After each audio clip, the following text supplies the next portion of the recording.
Part 3. You are going to hear the rest of the talk about family history.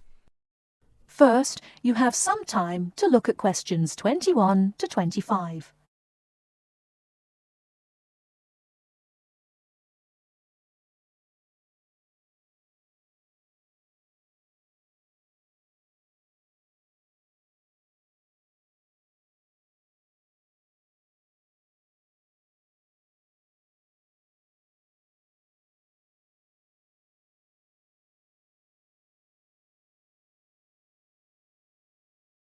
Now, listen carefully and answer questions 21 to 25.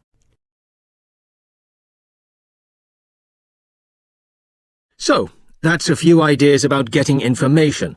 But what about methods of recording it? Of course, you can just write down what family members say. But it's even better if you can use a tape, so that you can record them as they're talking.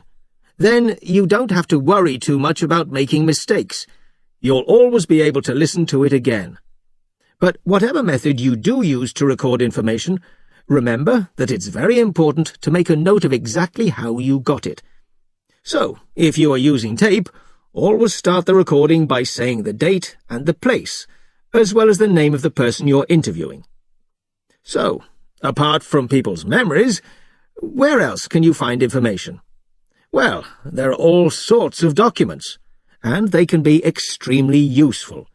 People keep lots of kinds of documents in the home, like photos or letters or diaries or birth certificates. And some people keep things from newspapers, like obituaries.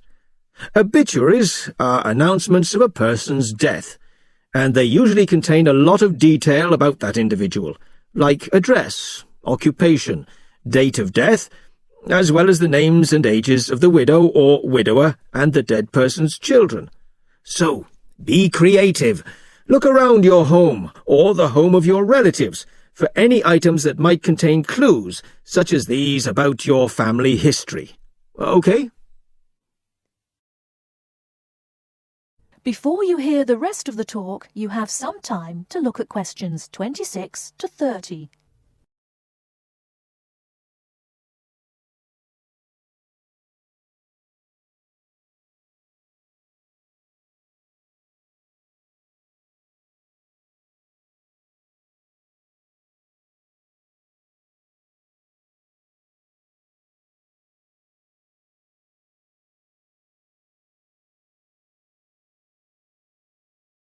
Now listen and answer questions 26 to 30.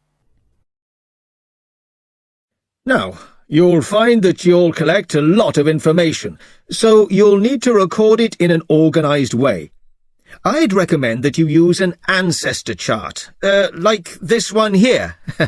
Can you all see? Ancestor charts act like maps. They link 4 or 5 generations in a family tree. So they're very convenient, and they don't cost anything. You can get as many as you like. You just download them free from the internet.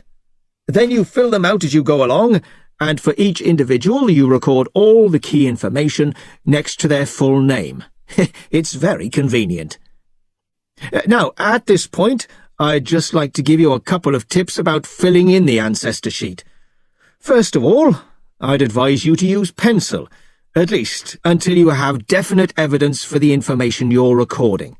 Secondly, as well as recording official names, I mean given names, it's worth writing any nicknames down. You know, these are the short names that people call you when they know you very well. And you can show them by using quotation marks. That's ancestor charts then. They really do save a lot of work. Now, before I show you how to go about confirming the information you collected... That is the end of Part 3. You now have half a minute to check your answers.